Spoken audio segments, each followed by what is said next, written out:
मैं जब भी तर्क ताल्लुक की बात करती थी, वो रोकता था मुझे, कल पे टाल रखता था।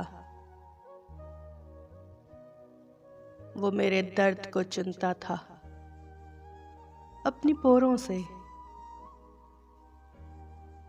वो मेरे वास्ते खुद को संभाल रखता था। वो डूबने नहीं देता था दुख के दरिया में। मेरे वजूद की नाव उछाल रखता था।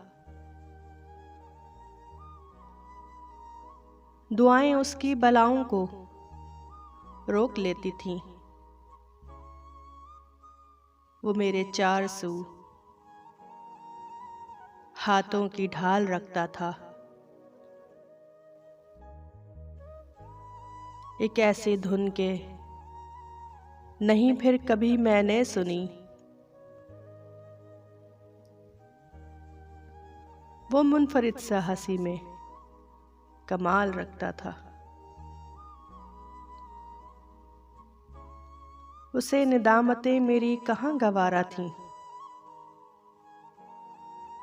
वो मेरे वास्ते आसान सवाल रखता था।